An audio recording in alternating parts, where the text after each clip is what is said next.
Welcome, welcome, welcome. We are back for some more Eliminator Draft. We'll see how many it is. Probably one, maybe two if we go through really, really fast. Just because it has been a lot of talking for me today. So, not sure if I can keep up the talking and give you all a good stream for more than just the one draft tonight. This is also going to be when I say that I will not be streaming on Saturday. I have a friend's event to go to on this Saturday night. We're doing a weekend for my one of my buddies up in Seattle. We are trying desperately to get him to propose to his girlfriend. So it is, got to go do that with the boys. But we'll be back for sure next Tuesday, next Wednesday, and probably a pop-up stream sometime next week. We'll keep you up to date on X. It's been nice looking at the YouTube stuff today because I have just now gotten to a very important milestone, as we all know, 69 subscribers. Thank you very much. It's just, it feels nice. It feels really nice. But we are... Oh, I've got to do the thing. Got to do the StreamYard thing. Where we take the garbage StreamYard stuff out and we put our usual description in. Very important. Gotta believe in the algo or something like that. I don't know. I don't know what this actually does. I'm just one of those, like, I do it because people tell me to things. We are at the worst possible draft slot, the 1.12 tonight. That doesn't feel good. We do have, thanks to Nick, we have my rankings in the Sidekick. So I am curious to see how the Sidekick does with my rankings in there. Let's see. It's Sim. And like, is there anything else that I need to do? Yeah, let's say week 17 bringbacks, not important. Playoffs, obviously not important. We will aggregated exposures.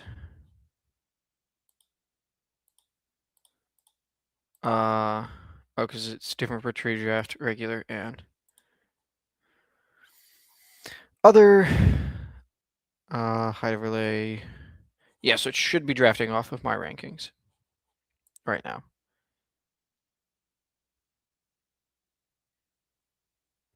Yeah, this looks a little bit cleaner too, just having the quarterback teammate by overlap and exposure.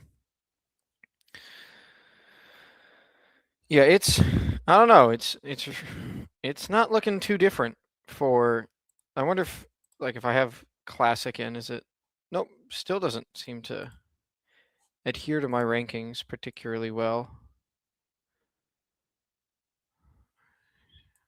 Let's restart the background script, see if that changes anything, because I haven't done that since I uploaded my ranks. So I don't know. And of course it's going to make me miss my pick as it's trying to load my location. May do an emergency draft pick on my phone if it's not behaving. So I am on the clock right now with Saquon being my highest ranked player. So, okay, we're live again. Saquon here. The Sidekick has left us. Not fun. So we're going to just trust our ranks and go Saquon, Omarion Hampton, because I think that they're going to be in a better spot than other people. But this is why it feels bad, is I'm not in on James Cook. I'm not really that in on Genty. So I'm stuck here in the 12 spot looking at players that I have to reach down and grab ahead of ADP or players that I don't like. which is always a tough spot to be in. Oh, and it just... That's cool. That's cool. It just decided that it didn't want to be there anymore. It said Psychic just jumped ship. I restarted the background, and it said, actually, you know what? Instead, I'd rather just not be on your computer. Which, what the heck? This item is inactive? Why is it inactive? Re-enable. Oh, I love the sim tools. They're so helpful and useful and make so much sense. Alrighty, we're back. Yeah, it doesn't feel great to start off a draft Barkley Hampton, but I don't think I don't think I'd like it much better starting off Barkley Cook or Barkley KW3. Like it sucks when you're like, oh, I have to take the beginning of a tier that I don't really have a bunch of care in between, and this is who this team is going to be relying on. It's just like, oh, okay, cool, whatever. It's fine. It's always fun when you get to complain about your team straight from the jump instead of having to wait till later in the draft to complain. Just get to front load all of that right at the beginning. It's really nice. Feels good. Oh, man. Yeah, this is really feeling like a one like a one draft night if we're dealing with this crap. Maybe it's one draft on stream and go. I was gonna say draft another contest, but a lot of the fun contests have already been maxed. Yeah, I mean we got the mini golden. That's the only like fun, cheap contest that is left from last Friday. I mean, I guess it's Thursday, so we'll get a new Frenchie tomorrow and have some new contests. So that'll be good. Be something to do. But yeah. Oh, it's definitely been crazy because I've been watching some of my older streams and it's surprisingly different how I am now versus how I was then in just like such what feels like such a short, relatively like insignificant period of time to me has like been pretty big difference on how I'm able to stream, how I'm able to talk to people, engage with the chat, stuff like that. So, and a pretty big difference in having people around. I remember doing the first couple, and I am pretty sure that there was just no one in the chat, really. Like you look at the chat replay, and it's just a whole lot of nothing. So definitely cool to be where we are, which is up for another pick. And Ibuka goes before us. The sidekick with my rankings says Garrett Wilson and Josh Jacobs. My rankings, just pure, say we go Josh Jacobs, and then we see what happens. And I'll agree with Garrett Wilson here. It is good that I'm at least getting some Josh Jacobs. I do want to be loading up on Mr. Josh Jacobs, because why can't Josh Jacobs be in that like group of running backs at the 2-3 turn? Like, why is he significantly worse? Like he has the talent level of Chase Brown. He's in an offense that's going to be about as good as Chase Brown's, most likely. He has a later bye week. It's all this nonsense that with every passing day, get more and more confident. It's just going to be a whole nothing burger. And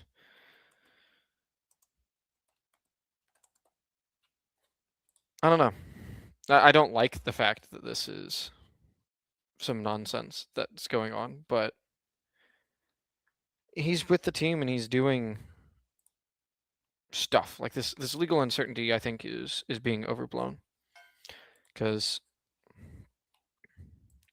even if something does happen, it's not guaranteed to happen at the start of the season. And even if something does happen and it's at the start of the season, it doesn't have to be a long time. So even in the bad outcomes, it can still be a fine pick at cost. Like, especially if people are like people doing with Neighbors. Like, if you're taking Neighbors at the 4-5, and if perfectly healthy he goes, somewhere in the second round, like that's not very different than Josh Jacobs. And I am significantly more worried about Malik Neighbors than I am Josh Jacobs. Significantly more worried. So, yeah, just want to load up on my guy there. And it obviously sucks to be up here on a microphone and saying that, this guy with legal trouble is who I want to put my brand behind, in some way or another. But at the end of the day, fantasy football doesn't care about your legal troubles or your personal life. It cares about scoring points on the field, and I think he's very likely to be able to do that. So I want to draft him. It's pretty freaking simple.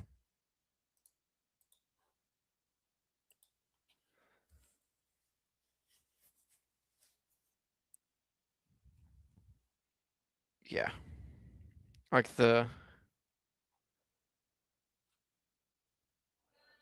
what I'm looking at is just that it's not going to influence the season unless something new is discovered. And something new could be discovered about pretty much any NFL player. Like there's not a lot of people in the NFL that I feel very confident are going to be completely free from legal troubles. So that's where I'm at with that. It's also interesting. Like I feel like a lot of times I get to talk about a bunch of the same players because there's only so many like of relevant players. There's only, we got 216 players that are drafted in any given draft, and let's say 250 is a lot. So, yeesh. Emo started his challenge with no mic for 2 rounds. Oh dear, that's not good. That is, ooh, that's worrying. As someone who likes emo, that is not what I like to hear. I haven't been able to really keep up with a bunch of what exactly is going on with the streaming challenge stuff. It's surprisingly there's just so much content, not even around it, just in general. So I'm probably gonna wait until the episode to really dig deep into what's going on with it. But that bad beats for my guy there. Yeah, so I've uploaded my rankings into the Sidekick, and the Sidekick really, really disagrees with me, I guess, is the kindest way to say it. Because I think Christian Watson is an absolute jam here. And I can be talked into Carnell Tate here as the receiver I pick. But I think I'd rather have a Dunze. Like I think this BTJ ranking's probably a bit aggressive. Like looking back at it. He's a good player and I like him, but I think it's a tad bit aggressive. If I get him just a little bit further down. Yeah. I have him above JMO and Romadunze. Yeah, he should probably be like here-ish. Yeah, I think him versus Carnell Tate is one of those, like, depends on the team sort of decisions, but they're both pretty similar players. Like, I'd rather be looking at these guys in that range. I think they're on better offenses and their roles are a little bit locked in. And yeah, Watson is in fact money, especially when we already got Josh Jacobs on the team. We can have those season-long correlation of the Packers doing well without necessarily having super heavy game-to-game correlation from these guys. And I don't have any other Week 11 buys, so that feels really nice. Yeah, we're on the going away half of the draft, so obviously we'd love to have one of these quarterbacks fall to us. Would be nice, but I don't know. So back to so you can get out like the stream week. Like, has there been like publicly any like understanding of what the rubric is or like what exactly the challenge is for people, or is it just sort of stream and be entertaining? Please smile. Because I think if there's like I remember seeing O'Hara have a tweet that he was not going to do drafts, and then it was like, psych, actually I have to do a draft because Pete said so in the challenge. So I didn't know if that was like something he was reading in an email that was private, or if there was like some sort of public knowledge of what these guys were being asked to do. But I'm not sure. I think that given everything that's going on in the life right now, I think I'm would not have envied doing this like triple stream thing. I mean, the Best Ball Breakfast stuff seemed really cool. I mean, streaming with Matic, he was a lot nicer than I was expecting. The good Davis Matic experience is cool. And then the solo draft, I mean, that's what we do here. It's pretty simple. It's just what you do. Just have to do a stream draft. All right, cool. Yeah, I mean, if it's just streamer draft and be entertaining, I think that not having your mic on for a couple rounds is obviously pretty rough. But I would be shocked if it's disqualifying. I hope not. Best ball takes. Okay, yeah, I mean, so you think you can be a best ball bro? I guess. Not my contest. Not my job to figure out the challenges. Ah, yes, I gotta highlight this. My mother's in the chat and has made a spelling error. Or that's worst of all time. I really hope it's a spelling error. I think that would be a lot funnier. Because that's the only thing I can think of for vote being. Yeah, oh dear. Bye week. Bye week. Jesus. And then I don't want to be doing that. I think I'm just going to grab like Downs and Godwin, maybe. I mean, they have their own bye week overlaps, but at least they don't have team overlaps. It's saying I really need another running back. I can see that with this room. Not as, for going running back 1, 2, 3, I'm not as enamored with it as I often am. So I can see needing to spend a little bit more capital there. Just didn't get as great picks. Worst of all time. Okay. That seems strange. So did he just like throw the draft? Like, was it like just picking a bunch of round 18 like duds? Like and just being like, this guy sucks? Or is it like worst draft that's kind of reasonable, but then like what's your idea of like a reasonable? I don't know, that seems strange. Sometimes people get in their head with some fancy play syndrome. That sounds like that just sounds like being fancy for the sake of being fancy and not having a clear plan. Like, it's good to have creative ideas. I think that there is definitely not. Yeah, it's good to have creative ideas. But it's also good to know that sometimes your ideas are not going to be great, and you have to scrap them. You always hope that you can scrap them before you do them and figure out that it's not good. But yeah, that's unfortunate. Obviously would hope everyone does really well and just makes it tough on the judges.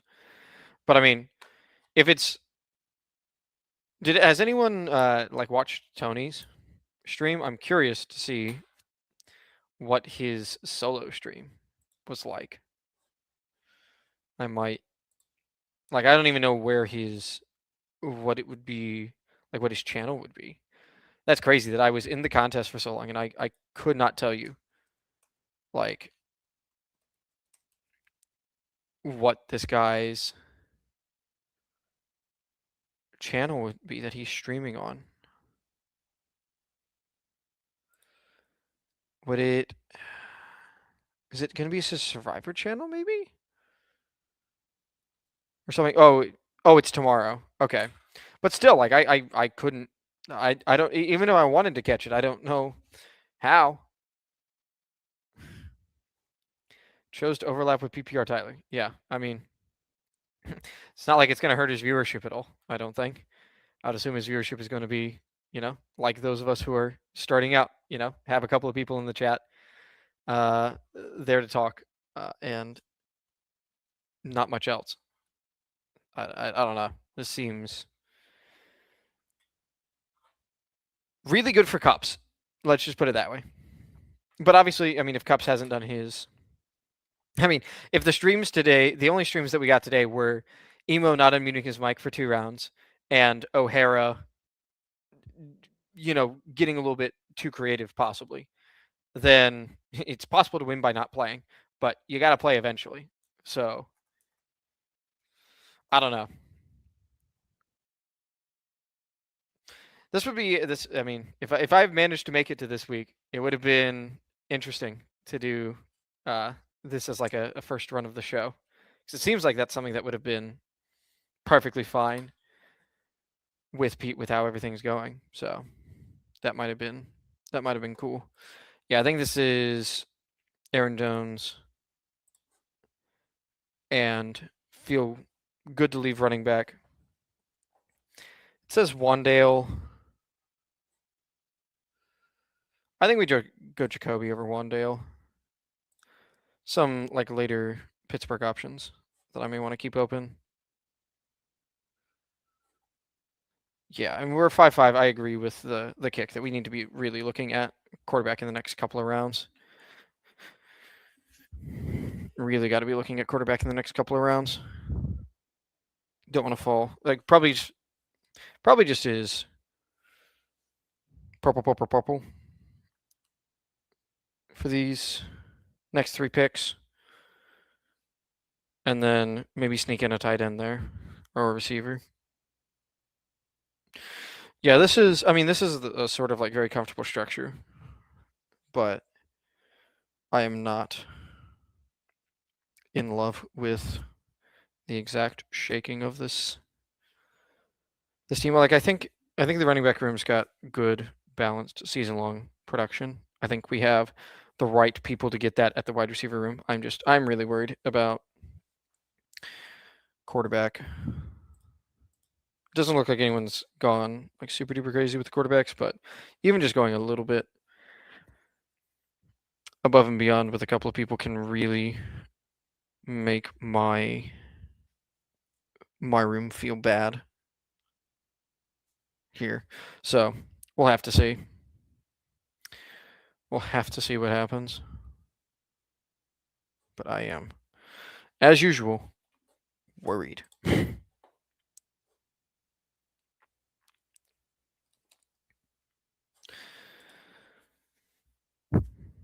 I've been trying to figure out, like, are golden guys the same people that are Michael Wilson guys? I've been trying to be more and more of a golden guy, but it's so hard. I want to be a golden guy, and then I think back to the times that I had to watch him last year, and I go, oh, I don't think I can do that. I don't know about that. That's gonna be tough for me, dog. Like, could he be the guy in 2 wide receiver sets? Of course, absolutely. Would that be a problem for me? Possibly, if he's able to be good with it. But I'm not sure that he's going to be able to be good with it, and I'm not sure that he's going to be in 2 wide receiver sets. Honestly, like, and he's so expensive. Like I hear the arguments, and logically, I don't think the arguments are bad. So I want to be interested in the arguments. I can't do it. I cannot do it. Just kind of the same way I am with Michael Wilson, where it's like I hear the argument, and I understand what you're saying. I understand that he was a 1,000-yard receiver barely last year. I understand that he looks good, but he's just not going to have the same respect or pedigree as Marvin Harrison Jr. And this offense isn't supposed to be good. Like, at least with Green Bay, you have the argument the offense is going to be good, even if he's not great. If he has a role, like, he can be something, but I don't know. Tough sell for me. Does look like we're getting a couple of quarterbacks that we like here. So that's good. We don't get the Malik Willis, which would have been nice. I will say I'm surprised I only have 9% Stroud. But yeah, we'll just go like Darnold Stroud. Like, definitely doing Stroud. Well, definitely doing Daniel Jones, I guess. Josh Downs, I mean, especially that I reach so much on Downs, I don't love it. But yeah, I already have a bunch of, like, I have a little bit more. Yeah, week 13 is fine. My week 8 is like nothing, though, which is why I'm leaning Stroud over Darnold here, despite the difference in my ranks. And I'm hoping that we go tight end quarterback at the next turn and then fill out with tight ends and receivers from there. Zero Golden takes Wick straight up over over Golden. That's a bold take, but I don't hate it. I certainly understand that. I think that in their ceiling outcomes, Golden is better. 100%. Just because I think it's hard for, like, I could see Golden being the number 1 target in that offense in theory. Like, if everything runs out perfect for Golden, I could see him being the number 1 target. I think that is very hard for me to say about Wicks. But I think in their average outcomes, Wicks probably gives you more better weeks than Golden, which is wild to say given their ADP differences. Absolutely wild to say.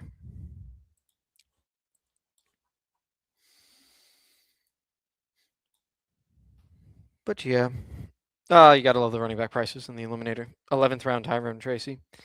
That feels painful. Although I will say, Chris Rodriguez does not feel like he's getting steamed up enough for who he is. Like, he could just be the goal line back and the main guy on Jacksonville. Like, it's non-zero that he's a 1A. It's pretty likely, I think, that he's a 1B at least to start the year. And even the outcomes where he's a clear 2, but still getting significant work, like, it puts him in the tier of, your Aaron Jones and Jordan Masons, whichever one of those misses, puts you in the, like, Kenneth Gainwell tier, but he doesn't catch passes. So, nah. I guess that's important. I guess I like my running backs catching passes. Whatever. But here we are. Another draft, another time where I don't get to take Juwan Johnson. He's in a good home though. He'll be great there. I'll miss him. But yeah, this just seems like a nice average draft. Basic. Getting back to basics. Which is obviously pushing tight end to its absolute limit. I remember not thinking that this was a good strategy in years past, but I don't know. It's so hard to confidently say that you believe in these like middle tight ends to be better than the guys that are going in, the quote unquote tight end window. Who's the next quarterback? Oh, okay. We've gotten to the shitty quarterbacks. So I'm probably not taking one here. Yeah, I may not be taking another quarterback, which is actually a little bit worrying. I need to... Ooh, Geno Smith goes. Can't be drafting scared. So I think I'm just going to let it be. And pick the players that I need to pick.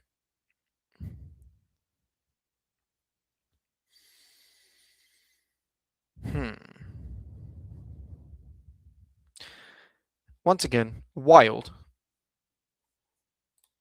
that Schultz is that far above Gadsden. But I think Gadsden is the pick here. And I could see Schultz being the second pick here. I mean, I do like Schultz. This is obviously not a receiver or tight end pick. I don't really think this is a Sadiq draft, especially with all the Week 13 stuff we've already got going on in Garrett Wilson. Yeah, I think just grabbing the two tight ends feels good there.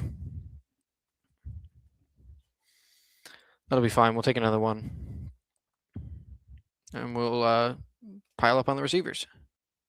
It could in fact be Eric all time. It is non-zero. Let me tell you, I'm sure that I have 0% of Eric all. I wonder if he even pops up if I star him. Didn't think so, but worth a look.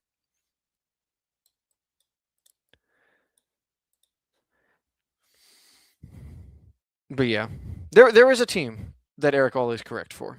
I'm guessing this does not end up being that team. Yeah, I'd be surprised if this ends up being an Eric all team. I'm guessing that my last round picks are. I'm probably going to want another tight end in the next round or two, and then be done at the position.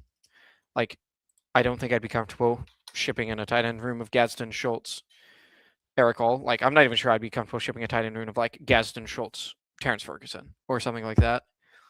So, want to put a little bit more capital into the tight end position.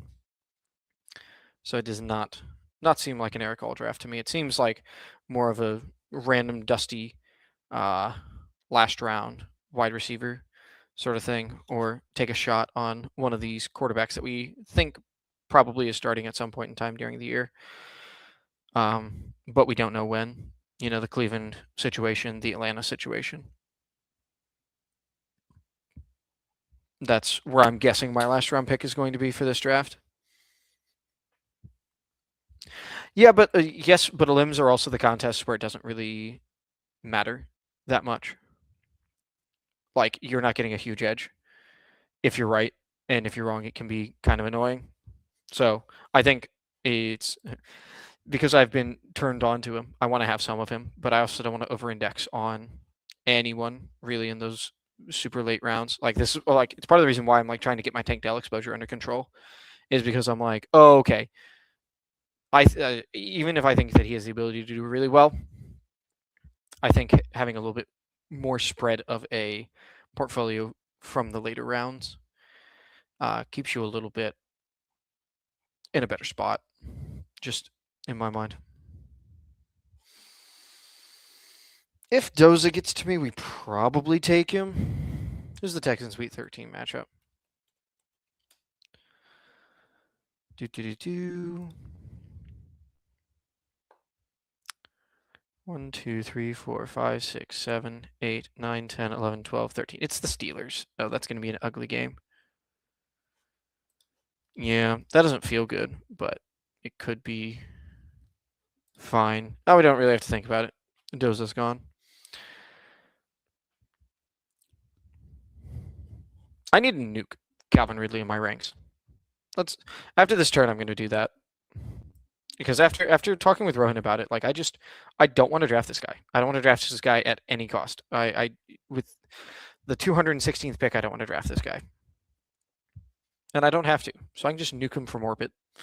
These are my ranks. I can do whatever the fuck I want. And what I want is to not see Calvin Ridley on my screen.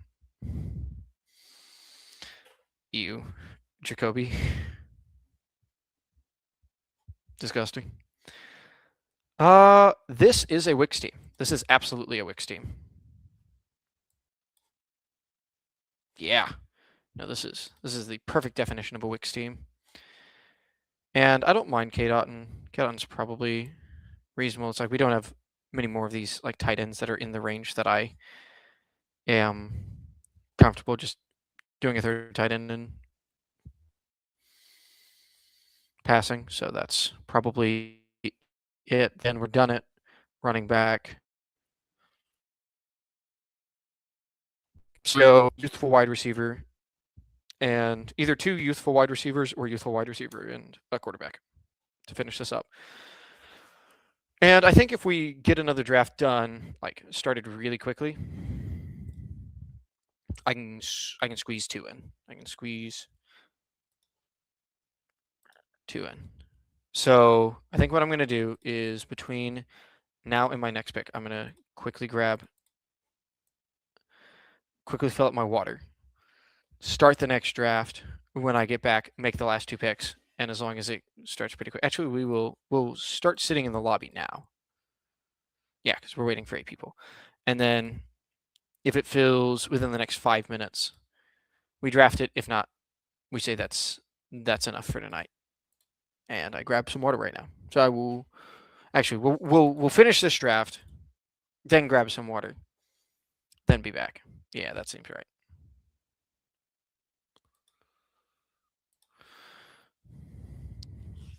Oh no, we need to update our rankings. We need to upgrade the fact that we are nuking Calvin Ridley from orbit. And actually, the easiest way to do this is we go Calvin Ridley and we just unselect him. And instead of Calvin Ridley, we can put Eric All in at the end of drafts. I think that'll make my little heart happy.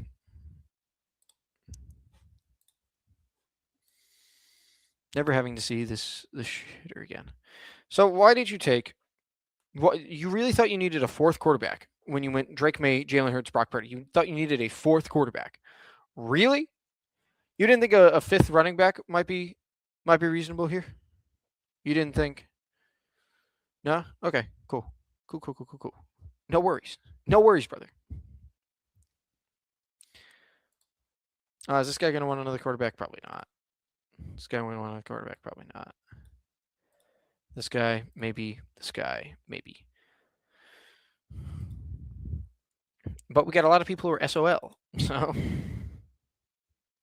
depends on how strongly people feel about Tua, I guess. I'm pretty out on Tua, I must say. I am pretty darn out on Tua. However, if anything, this is the Tua team, I guess. Yeah, people draft bad. No, I should know this. That's it's something I like about the drafts. Is that if everyone was drafting optimally, it would feel pretty bad to lose your 10% to the break, and then have all this variance.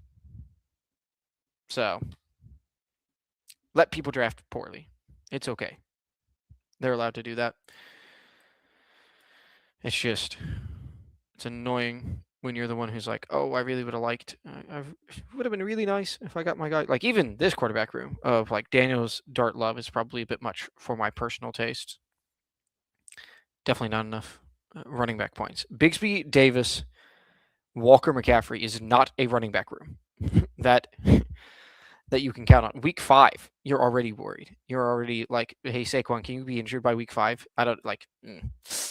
I wouldn't feel good about that. I would feel whatever the opposite is of good, and you just over-indexed on quarterbacks and receivers.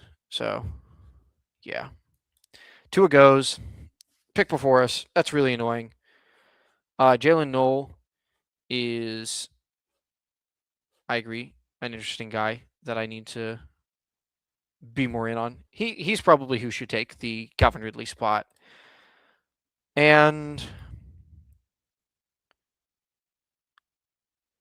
Yeah, I'm gonna go with my thing, which is I think that Shitter Sanders is going to start over Deshaun Watson. So I'm gonna make that pick and not love it. Yeah, I like Tua at price is fine. Like I don't love him. I'm not super in on him, but when you need him, it's good that he's there. Oh, the Eliminator has started. So, and we got the 1.2. That's really simple. We take whoever Bijan is in. Gibbs is still there, so I'm gonna let that play out. Get my drink filled up, and be right back for a quick second draft.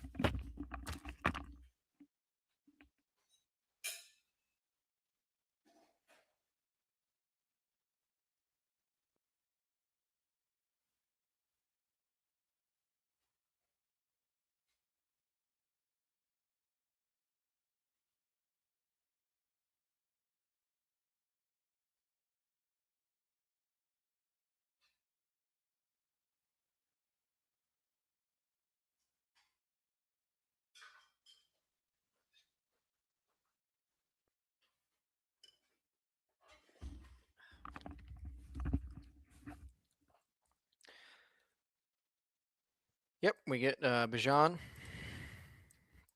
My personal 101 in this format at the 1.2. Feels good.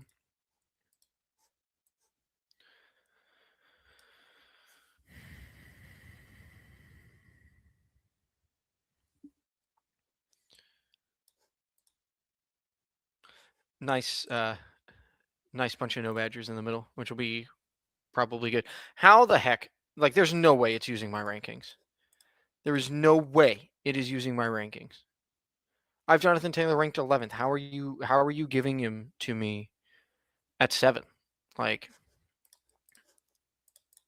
does it change with Classic? No.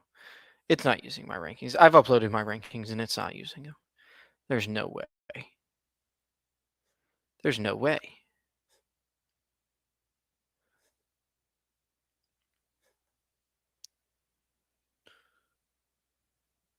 Yeah. I'm like, are people drafting this off of my ranks? I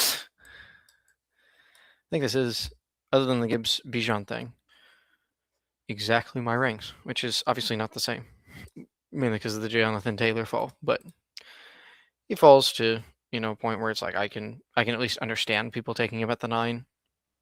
You need running backs in this format, so especially at the top of the draft board, I'm not going to fault people even for pulling up profiles that I'm not super excited with. Sorry for the drastic increase in volume there. But I'm not going to fault people for pulling up running back profiles that I'm not super excited with. Even I'm not super excited with, because you just need early season production. It's just necessary. And what you mean that you want Drake London here? Like, I love Drake London. Don't get me wrong. I think Drake London is a great player. I think that taking him over some of these 1-2 turn running backs is wild. Maybe because I'm like, you can get Drake London, Bijan at a reasonable clip.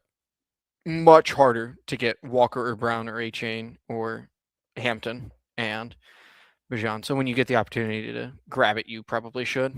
Not even from a uniqueness perspective, but just because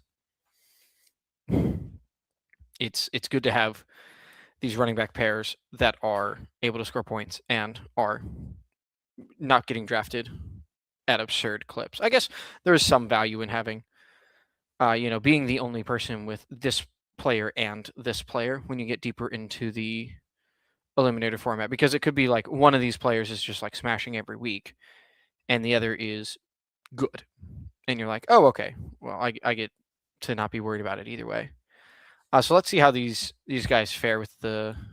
This guy didn't do the 2 week 11 buys. However, we do get it here with Nakua in London. We'll see if the Chase drafter grabs running back here, grabs Pickens. No.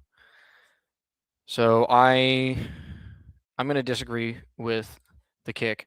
I think Love's I've talked about Love, I think, a lot here. I think he's significantly worse in this format than people are expecting him to be. So I'm going to be, I don't want to be rolling with this 12%, being overexposed to Love if I don't have to. And I don't have to. I can just go Javonte, right? Yeah, we can just go Javonte.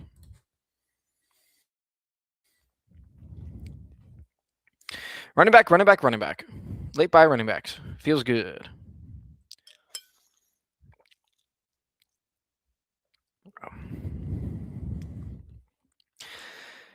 And Javonte I feel good about. Definitely more of an early season play on average. Jaden Blue is not likely to be much, but he's also possible to eat into the workload, especially later down in the season. Hall and Bijan are just gonna be doing the workload from front to back. So this isn't even a like early or late thing. It's just these are gonna be some really high scoring players. So I don't want to be drafting shitty players at this position, because that would be inefficient. I'll draft shitty wide receivers and tight ends. That is, I mean, obviously drafting shitty players is just generally a bad thing, but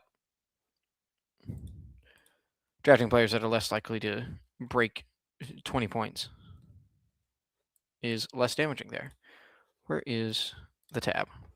The joy of streaming on a laptop is that instead of being able to just go, oh, here's my draft over here, is having to flip between the StreamYard tab and the draft tab. And sometimes I accidentally flip to a third tab, and I'm like, oh, that's not where I need to be. That's not going to help.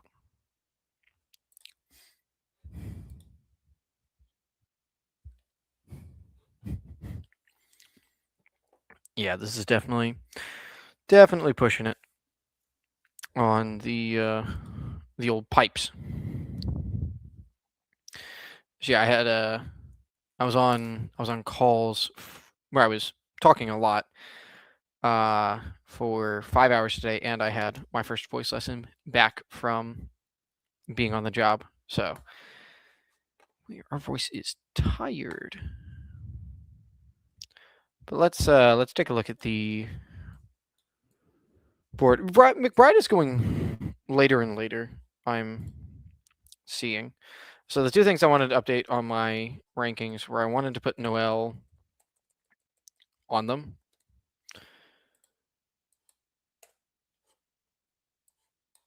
And put him like at a reasonable spot, like just above takedown.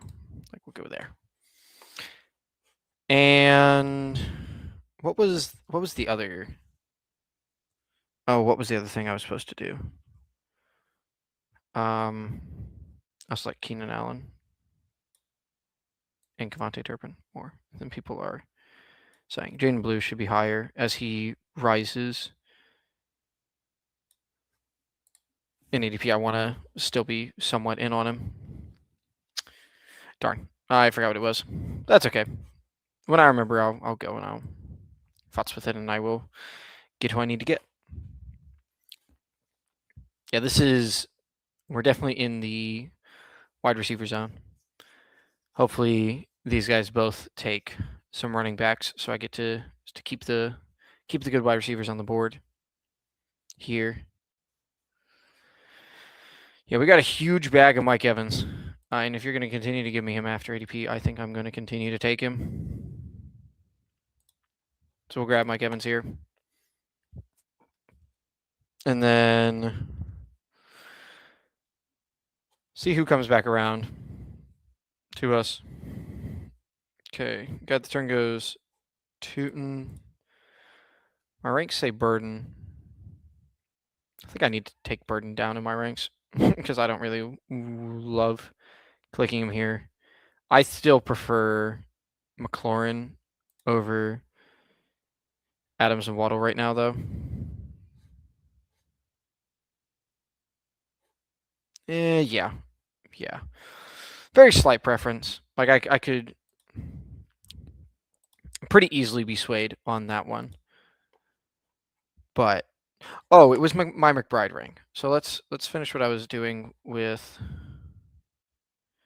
like Luther and Terry. I think I want to actually have here and have Burden like sort of at the bottom of that tier instead of at the top of the tier.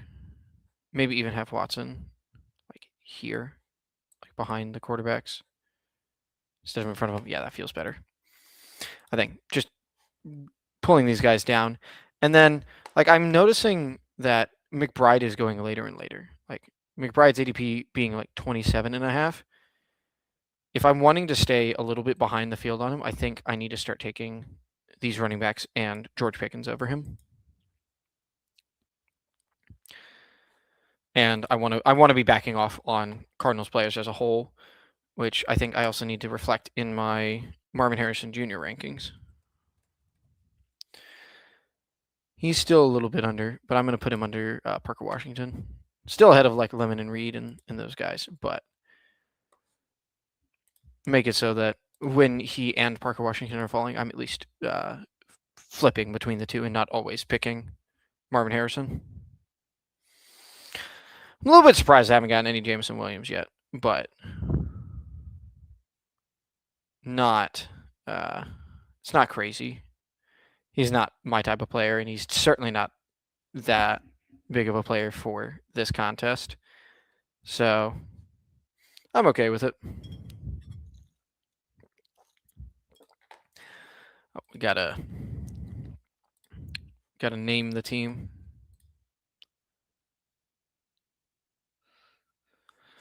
It's always weird because my computer still is on Eastern time, and I'm like, I didn't stream for a day. I could have sworn I streamed yesterday. I most certainly did stream yesterday.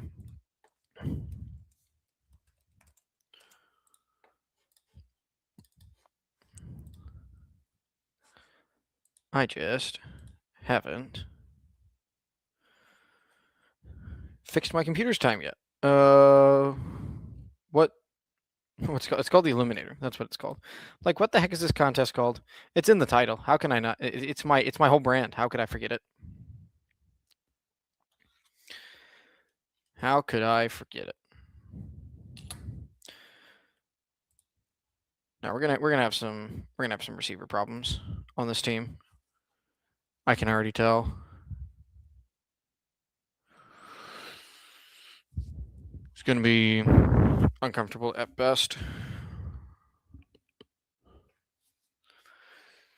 So what happens when we have some guys that are a little bit more comfortable doing the 0 RB thing, or really hammering receivers,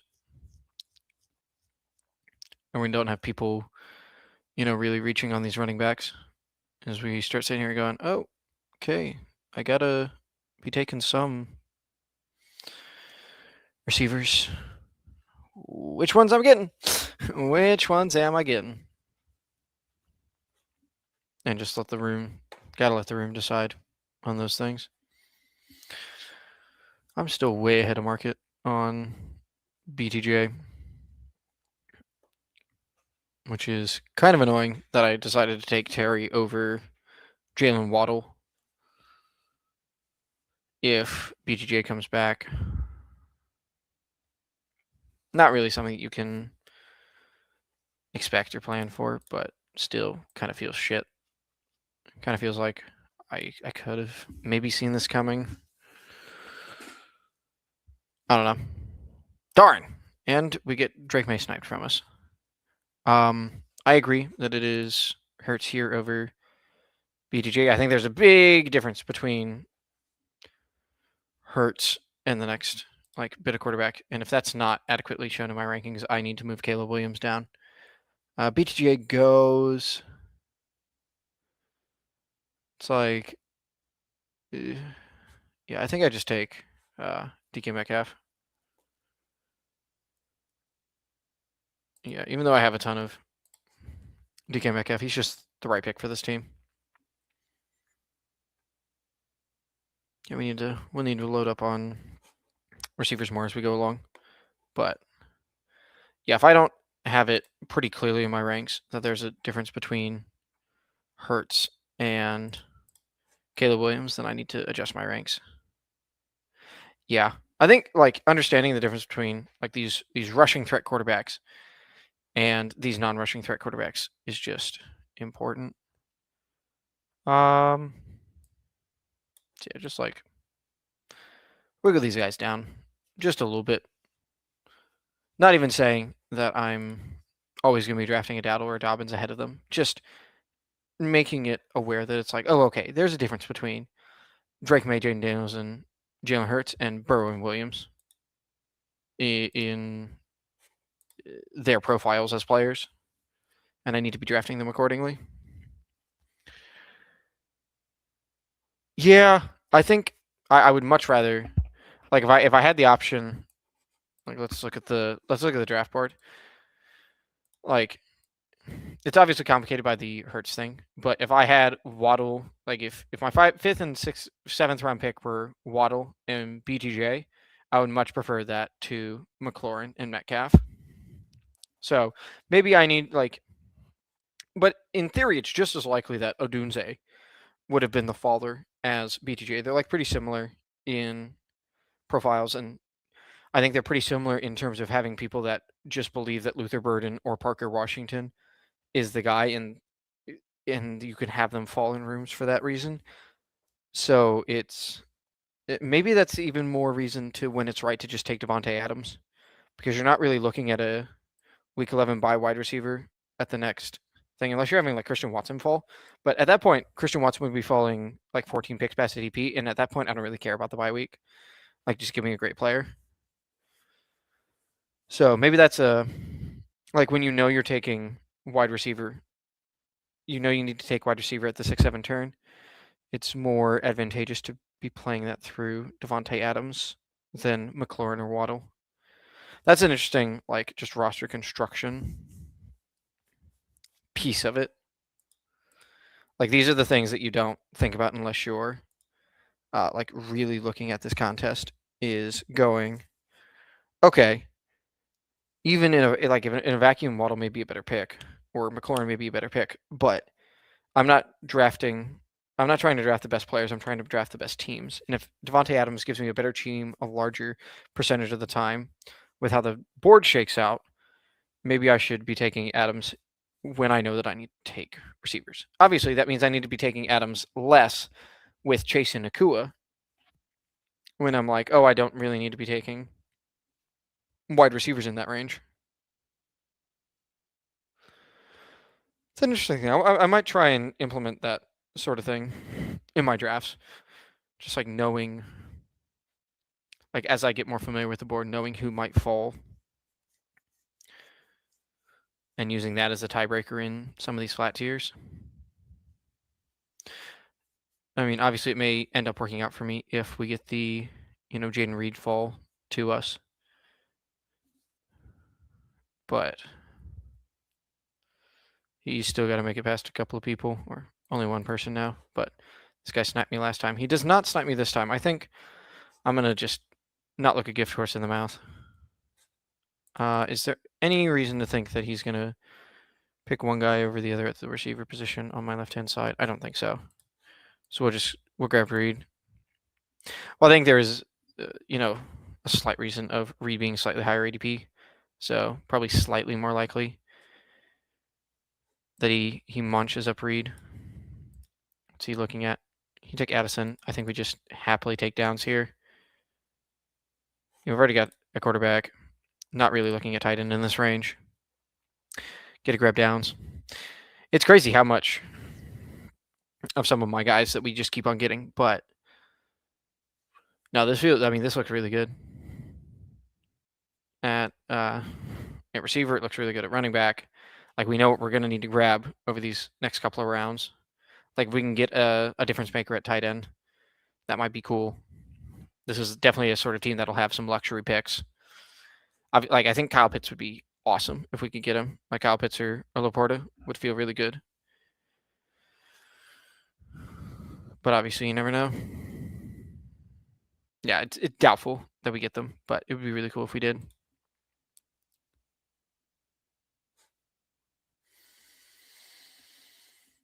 And yeah, even though I love Aaron Jones, this is like very much not an Aaron Jones team.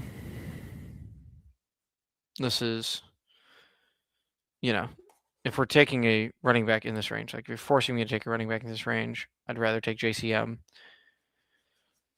I mean, I'd rather wait and take Keaton Mitchell. I'd rather wait and take Tyjae Spears or Woody Marks. I'd rather wait and take Tank. Just because I believe those guys' ceilings are higher than even Aaron Jones with all the workload. Like, we're still worried about his health. We're still worried about the goal line work, even if Mason's not necessarily around. So,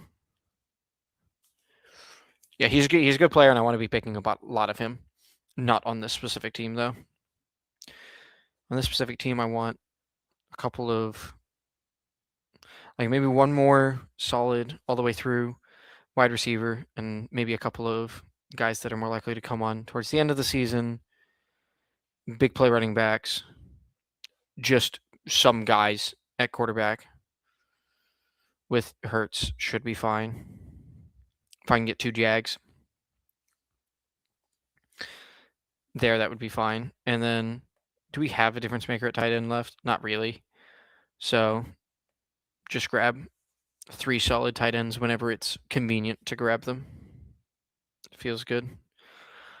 Yeah, I mean, Addison, I remember looking at the PPR Tyler thing and wanting to draft more Addison. I think that is probably, it feels good to grab him when you can, but I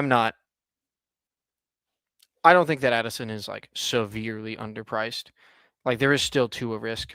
There is still Juwan Jennings there. He's still playing opposite, possibly the best wide receiver in the NFL. Like, so he's getting squeezed for targets on both sides in an offense that is not necessarily going to be catered to his skill set. So even though I like the player in his profile, I'm not a huge fan of the situation. So I want to be drafting him when it feels good and is right. But I was about to say, if Aaron Jones falls back to me at 119, that may be a harder thing to say no to. But I don't have to, which is good. I probably wouldn't have, and it probably wouldn't have been the best decision. Okay, goes Kittle. Kittle is not in my ranks anywhere. We'll grab Romeo Dubs as like our last sort of just do it all. Is there wide receiver? We probably are actually just gonna end up with 7 receivers. And just letting it go. Yeah, we're not doing any of those top 3. Kick once, Kincaid. I want Malik Willis. That's who I want. Give me another rushing quarterback, even with the early bye. Hey, I could have grabbed a Mark Andrews. There would have been the other guy I was eyeing, but we don't have any week 6 buys on the entire team yet. So, and it's good to just pick up a nice rushing quarterback, even if he's meh. I'm presuming this is Aaron Jones. Yeah, I mean, I've heard that the only thing I've heard about the Jones report is that he's working behind Mason as the clear number 2. I haven't heard that he's like at risk of not being involved in the backfield, which is really what the price that I'm paying is, that he is involved in the backfield and not just getting like 0 of the goal line touches, and or that he's like really getting the receiving work phased out of him. Like, I think at this price, we're drafting him around. We're drafting Aaron Jones around, Chris Rodriguez, who has no receiving profile and an electric back around him. We're drafting him around JCM. I mean, he's getting drafted around Jordan Mason, Kenneth Gainwell, like clear number 2s. Tyrone Tracy in this format. Like, Jonathan Brooks, who I think is also a clear number 2, is getting 2 rounds higher capital. So I think if you look at the price versus the news that I'm hearing, like, let me know if there is stuff that's saying that he's like really getting phased out of the team's plans as a whole. But if he still has that some sort of pass catching role and gets some of the goal line touches, this could be a good enough offense that's just enough in this format with the prices as they are right now. But yeah, the Minnesota camp news is not something that I've been able to follow particularly closely. It's getting better with being able to follow the news as I am not in the contest anymore and can like sort of have more time to like wrap my head around these things. But obviously, I'm not able to see everything that everyone in the community can see. So I want to make sure that I'm informed as much as I can be. Don't want to be spouting off takes based on bad information. I'd rather them be based on bad thought process. If I have bad takes, I'd rather it because I think about things incorrectly, not because I'm operating off of bad information. But yeah, I'm curious. I want to see Dig sign. I want to see Dig sign. I want to see Devo sign. I'm tired of. I want to see know what's going on with Keenan Allen. I am just I'm over having to like look at them and guess what teams they might be on, guess their bye week, and whether or not they're going to go up or down in price. Just make a decision already, please. It'll make everyone happier, including you, Mr. Stefan. So this is my plea to you to just choose a team. Do do do do.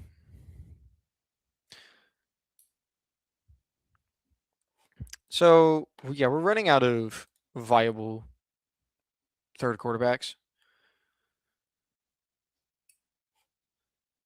I think this is just Goddard. I don't I don't see why not. He's in at worst in the same range as Gaston and Juwan Johnson with all of the like tricky, stupid nonsense that they draw up for him. And yeah, I think it's Keaton Mitchell time. Because Keaton Mitchell is a profile back that, it's unlikely, but it is certainly possible that he just on pure merit outscores, Javonte or Brees Hall without anything happening. It doesn't have to be later in the season. It doesn't have to be because of a Hampton injury. He could just be the McDaniels golden child and, have 10 carries for 85 yards and a touchdown with, catching 3 or 4 balls, and it feels good. Okay. Behind Mason, be less involved. Quote was they want to limit him because he wore down in 2025. That's fair. And I can see that being worrying. My question is, where would we draft it if we were like, where would we draft Mason and where would we draft Jones? If we're like, Jones is just going to be a clear like third down back that they trust a little bit more than, like a Woody Marks. And Mason's going to have, the first and second down role. And I think my argument is I don't know if it would be that different. I think that obviously Mason would go up and Jones would go down. But like that sort of happened in this room already. But if you're comparing it, like, does he go down all the way to Tyjae Spears? Like I would be hard pressed even in that scenario. I think it would be really hard for me to draft like a Woody Marks over Aaron Jones. Like even Tyrone Tracy. Like, are we really saying that the Giants trust Tyrone Tracy more than the Vikings trust Aaron Jones? Or is then the worry that you're not getting, a ton of Aaron Jones, even if there is a Jordan Mason injury? I could see that being a bit of a worry as well. I think at the end of the day, if they have to, choose between playing Aaron Jones or Damon Claiborne, who, like, let's assume that he has clearly shown that he's not ready for the NFL, I think they're going to play Aaron Jones. But yeah, maybe it's worth not being so aggressive on him. Because I have him ranked quite aggressively. Ahead of Rashad. I definitely putting him behind Rashad White. I think definitely putting him behind Munungai. But it's hard. Maybe behind Corum. And I think I'm going to keep him ahead of Kenny Gainwell. And then the big thing is Jordan Mason has to rise, though. Has to rise quite a bit. Yeah, like maybe like there. I don't know. He definitely goes above these guys. And maybe goes above these guys. Stop short of Sam Laporte. Yeah. That's my vibes-based ranking on that news. Oh, shit. We're on the clock.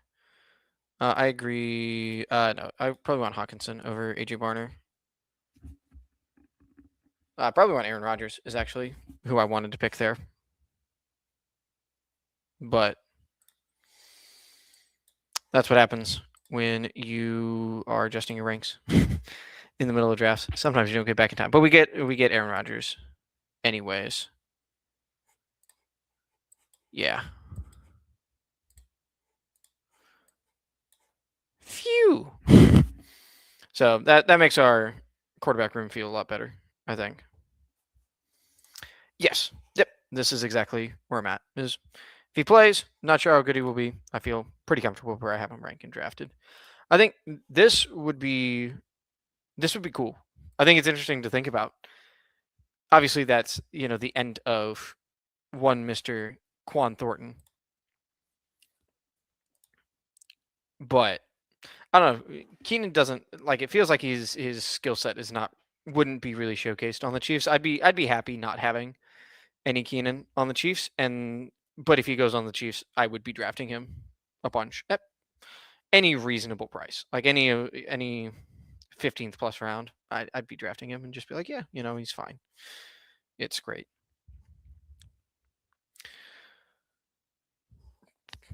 Yes, we probably want to.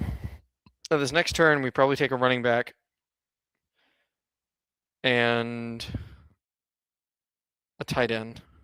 Yeah, probably running back and a tight end at this next turn, and then good to have a really crazy wacky wide receiver to finish this out. Yeah, it's let me. Yeah, we're at a safe spot. I can check my exposure. He legitimately may be my highest exposed player. Yeah, he's not my highest exposed player, but pretty darn close. 27.8% in this contest format. So, yeah, it may be worth cooling the jets on him a little bit.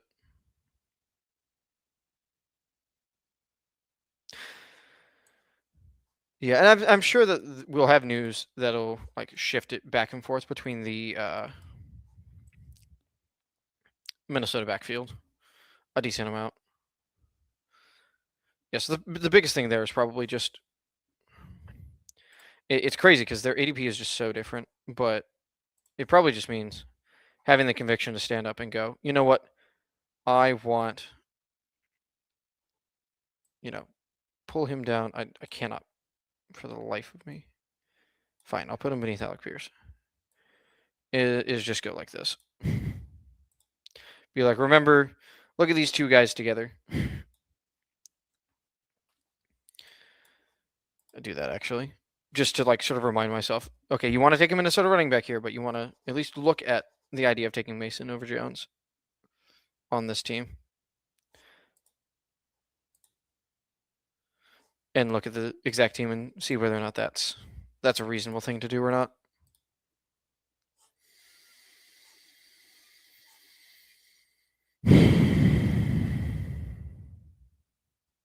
Yes, we'll grab one of these tight ends. Probably. I mean, these running backs are not inspiring confidence. Although, to be fair, are these late round running backs ever inspiring confidence? I don't think so. Yeah.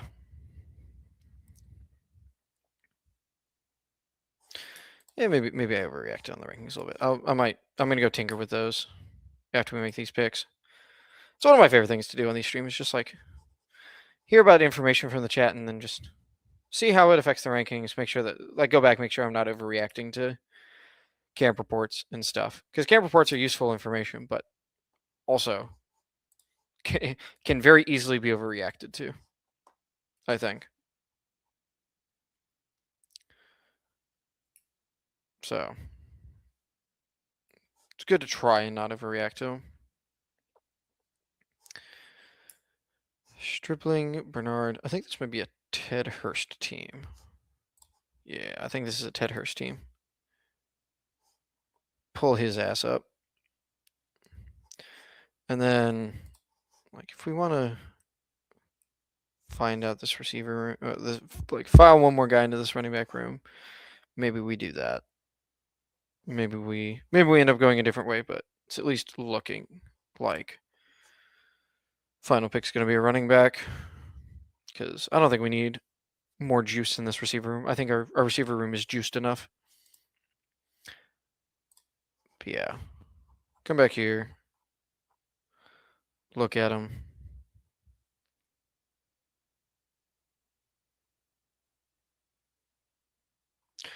Yeah, maybe keep them together and just like lower him beneath the court. But like return Mason to where he belongs a little bit more, which is someone who we may take a little bit ahead of ADP, but not go crazy with. Keep him behind Laporte and Ricky. Yeah, like there. Someone we want to be having overweight position on, but not go crazy. And Aaron Jones is someone who will continue to take if he's behind ADP, but not someone who I want to be going out of my way to take. If the team's like talking about limiting him, I still want to have him for the role that he can have, and the possibility that he's still got talent there. But at the end of the day, if they're saying like Aaron Jones is worn out every year of his career, and it hasn't stopped him from being relevant every year of his career. So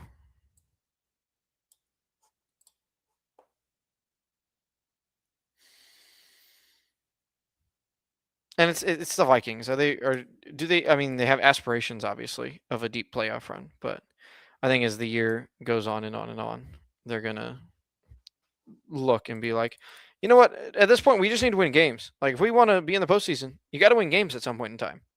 So let's go try and win games. That'd be really cool. And who can help us do that? Aaron Jones. At least hopefully. And if Aaron Jones can't help win games, then he's a bad pick regardless. Just fine. Psychic is saying you need four tight ends for cornerbacks. There's only one cornerback I can draft, and he's off the board.